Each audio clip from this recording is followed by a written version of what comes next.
एक गांव में एक रामलाल नाम का एक किसान अपनी पत्नी और 4 लड़कों के साथ रहता था। रामलाल खेतों में मेहनत करके अपने परिवार का पेट पालता था, लेकिन उसके चारों लड़के आलसी थे, जो गांव में वैसे ही इधर उधर घूमते रहते थे।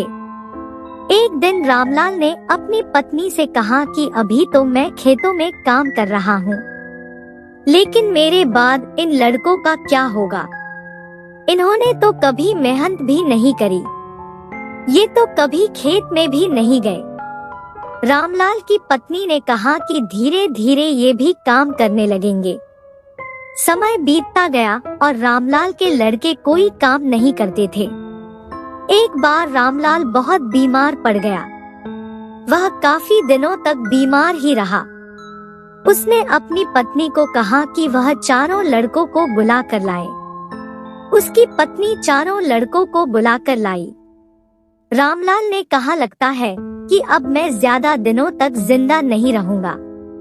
रामलाल को चिंता थी कि उसके जाने के बाद उसके बेटों का क्या होगा।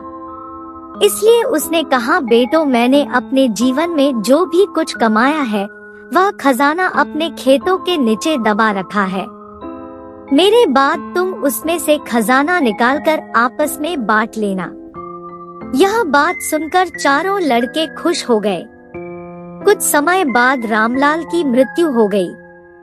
रामलाल की मृत्यु के कुछ दिनों बाद उसके लड़के खेत में दबा खजाना निकालने गए।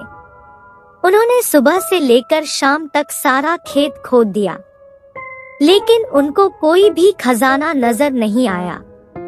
लड़के घर आकर अपनी माँ से बोले, माँ, पिताजी ने हमसे झूठ बोला था। उस खेत में हमें कोई खजाना नहीं मिला।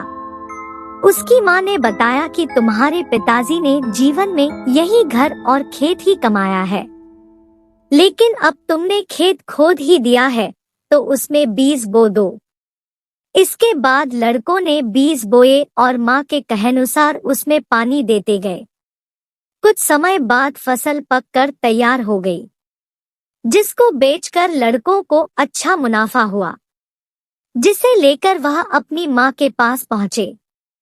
माँ ने कहा कि तुम्हारी मेहनत ही असली खजाना है, यही तुम्हारे पिताजी तुमको समझाना चाहते थे। सीख, हमें आलस्य को त्याग कर मेहनत करना चाहिए। मेहनत ही इंसान की असली दौलत है।